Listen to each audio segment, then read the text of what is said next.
औज़ुबिल्लाहि मिनश्शैतानिर्रजीम बिस्मिल्लाहिर्रहमानिर्रहीम। मुहतरम सामीन अस्सलामु अलैकुम वरहमतुल्लाहि वबरकातुहू।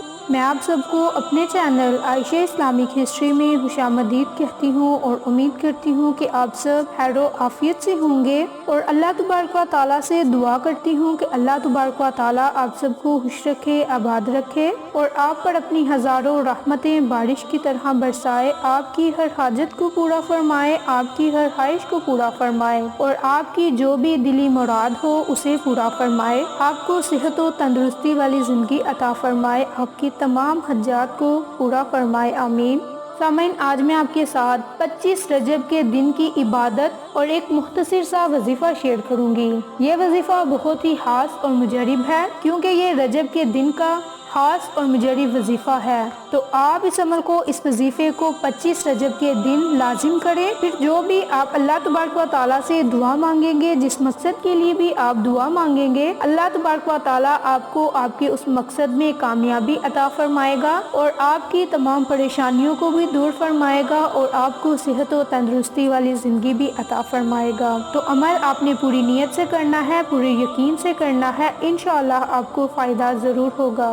तो सामाइन, वक्त की नज़ाकत को मद्देनज़र रखते हुए हम अपने मकसद की तरफ चलते हैं। वजीफ़ा ज़िक्र करने से पहले मेरी आप सबसे गुजारिश है कि मेरी वीडियो को शुरू से लेकर आखिर तक ज़रूर देखिएगा और जिन लोगों ने अभी तक मेरे चैनल आयशा इस्लामिक हिस्ट्री को सब्सक्राइब नहीं किया वो नीचे मौजूद लाल रंग के बटन को दबा दें और साथ मौजूद बेल आइकन को दबाकर ऑल नोटिफिकेशन पर क्लिक कर दें ताकि मेरी हर नई आने वाली वीडियोज़ की अपडेट आप तक बआसानी पहुँच सके। जज़ाकल्लाह। वजीफ़ा करने का तरीकाकार अच्छी तरह सुन लें और समझ लें कि आपने इस वजीफ़े को किस वक्त करना है, किस तरीकाकार से करना है, ये भी ध्यान से सुन लें। सामीन, आपने 25 रजब के दिन मकरूह औकात को निकाल कर जब भी आपको वक्त मिले, जब भी आप मुनासिब समझे, आपने 12 रकत नमाज नवाफिल अदा करने हैं। नवाफिल आपने हाजत की नीयत से अदा करने हैं। अब नवाफिल आपने किस तरह पढ़ने हैं, किस तरीकाकार से पढ़ने हैं, ये भी ध्यान से सुन लें। 25 रजब के दिन 12 रकत नवाफिल पढ़ने हैं और नवाफिल आपने 2 की नीयत से पढ़ने हैं, यानी कि 2-2 करके आपने 12 रकत नवाफिल पढ़ने हैं और हर रकत में आपने सूरत फातिहा के बाद आपने सूरत इखलास को 21 मरतबा पढ़ना है और दूसरी रकत भी आपने इसी तरीकाकार से पढ़नी है, यानी कि सूरत फातिहा पढ़ने के बाद आपने 21 मरतबा सूरत इखलास को पढ़ना है। इसी तरतीब से, इसी तरीकाकार से आपने 12 रकत नवाफिल अदा करने हैं, हाजत की नीयत से अदा करने हैं और जो भी आपका जायज़ मुकासद होगा, जायज़ हाजत होगी, जो भी आपकी दिली मुराद होगी, जिस मकसद के लिए भी आप इन नवाफिल को पढ़ेंगे, आपको उस मकसद में कामयाबी ही कामयाबी मिलेगी। तो अब मैं आपको ये नवाफिल पढ़ने का अजर सवाब और इसकी फजीलत व बरक़ात के बारे में शेयर करूंगी। तो सामीन, सबसे पहले मैं सूरत फातिहा की फजीलत व बरक़ात आपके साथ शेयर करूंगी। सूरत फातिहा कुरान पाक की ऐसी सूरत है जो कि कुरान पाक का खुलासा है। फातिहा का मायने इब्तिदा और शुरू को कहते हैं। चूँकि तरतीब हती में ये सूरत कुरान के इब्तिदा में है, इसलिए इसका नाम फातिहा रखा गया। फातिहा के मायने खोलने वाली चीज़ के भी हैं। ये सूरत कुरान मजीद के अलूम की चाबी है, इसलिए भी इसे फातिहा कहा गया है। बुखारी शरीफ की किताब में है कि सूरत फातिहा का नाम उम्मुल किताब इसलिए रखा गया कि कुरान शरीफ की इब्तिदा इसी से हुई और नमाज में क़रात भी इसी से शुरू होती है। ये सूरत कुरान पाक का खुलासा है, यानी ये ऐसी सूरत है जो कि नमाज में भी पढ़ी जाती है और कुरान की इब्तिदा भी इसी सूरत से होती है। यानी कि ये ऐसी 7 आयात हैं जो बार बार पढ़ी जाती हैं। चूँकि सूरत फातिहा की 7 आयात हैं और इसे हर नमाज में, हर रकत में दोहराया जाता है, इसलिए इस सूरत की बहुत ही फजीलत व बरक़ात हैं। हज़रत अबू हुरैरा रज़ी अल्लाह अन्हु से ये हदीस मज़कूर है कि अल्लाह पाक फरमाता है, मैंने अपने बंदे के दरमियान तकसीम कर दिया और मेरे बंदे को वो मिलेगा जो इसने मांगा। बस जब बंदा अल्हम्दुलिल्लाहि रब्बिल आलमीन कहता है तो अल्लाह फरमाता है कि मेरे बंदे ने मेरी तारीफ बयान की اور جب بندہ الرحمن الرحیم کہتا ہے تو جواب میں اللہ فرماتا ہے کہ میرے بندے نے میری بڑی ثنا بیان کی، اور جب بندہ مالکی یوم الدین کہتا ہے تو اللہ فرماتا ہے کہ میرے بندے نے میری بڑی شان بیان کی، اور جب بندہ ایاک نعبد و ایاک نستعین کہتا ہے تو اللہ فرماتا ہے کہ اس آیت کا نصف میرے لیے اور نصف میرے بندے کے لیے ہے، اور جو میرے بندے نے مانگا اسے ملے گا۔ باحوالہ صحیح مسلم بخاری۔ سورۃ فاتحہ ہر مرض کے لیے شفا ہے۔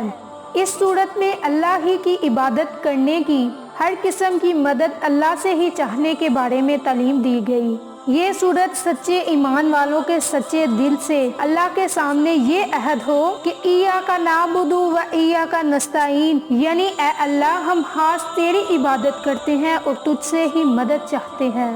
کسی نے سچ ہی کہا، غیروں سے مدد مانگنی گر تجھ کو چاہیے، ایاک نستعین زبان پر نہ لائیے، کی بہت زیادہ فضیلت و برکات ہیں جس میں سے میں نے آپ کے ساتھ مختصر سی بیان کی۔ تو اب میں آپ کے ساتھ سورۃ اخلاص کو پڑھنے کی فضیلت و برکات شیئر کروں گی کہ رسول اللہ صلی اللہ علیہ وآلہ وسلم نے سورۃ اخلاص کی فضیلت بیان کرتے ہوئے فرمایا، اس ذات کی قسم جس کے ہاتھ میں میری جان ہے، یہ سورت تہائی قرآن کے برابر ہے۔ باحوالہ صحیح بخاری۔ اس شخص سے جو نماز کی ہر رکعت میں اس سورت کو پڑھتا تھا، رسول اللہ صلی اللہ علیہ وآلہ وسلم نے فرمایا اس کی محبت تجھے جنت میں داخل کر دے گی۔ باحوالہ صحیح بخاری۔ حضرت ابو ہریرہ رضی اللہ عنہ فرماتے ہیں کہ رسول اللہ صلی اللہ علیہ وآلہ وسلم نے ارشاد فرمایا، سب جمع ہو جاؤ، تمہیں ایک تہائی قرآن سناؤں گا۔ جب صحابہ کرام جمع ہو گئے تو آپ صلی اللہ علیہ وآلہ وسلم تشریف لائے اور فرمایا، قل هو اللہ احد، اور ارشاد فرمایا یہ سورت ایک تہائی یعنی کہ تیسرا حصہ قرآن کے برابر ہے۔ باحوالہ صحیح مسلم۔ ایک اور روایت میں ہے کہ ایک آدمی کو سورۃ اخلاص سے بہت محبت تھی، اس محبت کی وجہ سے وہ اس سورت کو ہر نماز کی قرات کے اختتام پر پڑھتے تھے۔ اللہ تعالیٰ نے اس کی اس سورت سے محبت کی وجہ سے اسے جنت میں داخل کر دیا۔ باحوالہ ترمذی۔ تو سامعین، یہ تھی مختصر سی سورۃ اخلاص کی فضیلت و برکات۔ اب میں آپ کو نوافل پڑھنے کا طریقہ کار دوبارہ بتاتی ہوں۔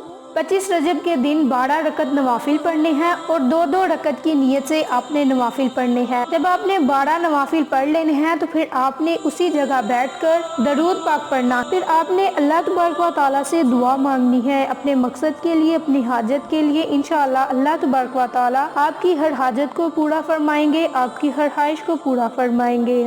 ایک حدیث کے مفہوم کے مطابق حضرت ابو طلحہ رضی اللہ عنہ فرماتے ہیں کہ ایک دن نبی کریم صلی اللہ علیہ وآلہ وسلم خوش و خرم تشریف لا رہے تھے۔